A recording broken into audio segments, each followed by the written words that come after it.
there's a very important connection between Russian empire and the way the United States has thought about the Russo-Ukrainian war. From the very beginning, we have tended to treat Russia as a real country because we're aware of its big history, big literature, big past. Many of us learned about it in school. And many of us imbibe the Russian imperial narrative, according to which the peoples that we've been speaking about today were secondary, irrelevant, troublemakers, nationalists, to somehow be dismissed. And I think that was deep under our skin and had a lot to do with the misjudgments that Americans made in general in February 2022, when we took for granted as a society and as a polity that Ukraine would break within a few days when Russia invaded. And I think we are still in a process of de-imperializing or decolonizing our own minds vis-a-vis Ukraine. I think we have seriously underestimated the potential of the Ukrainian Armed Forces and the potential of Ukrainian society, partly because we have taken in imperial assumptions ourselves. And it seems to me that that should be a part of what we're talking about today. So part of being an empire is controlling the discourse. And to a large degree, the Russians have been able to control the strategic discourse, setting up for us new rules in war, which have never existed before. Like, for example, that when you invade another country, the entire war should take place on the territory of the country you've invaded.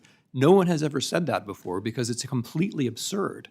And yet somehow it's been accepted in the United States as normal that this war should be fought on Ukrainian territory. There is no precedence for that kind of idea. Another idea that the Russians have that we've accepted is that it's normal, for example, when you and I were in Kiev, for ballistic missiles to rain down on the city where we were trying to do normal business, but it's somehow not normal for ballistic missiles from Ukraine to go into Russia. Why is that? Why is it normal for one country and not for another? It has a great deal to do with imperial thinking, which we have accepted. There's something precious, special, et cetera, about Russia, and somehow it's okay for Ukrainians to be victims because they always have been victims. We need to investigate, I think, that understructure of thinking, which I believe has guided our policy in the wrong way.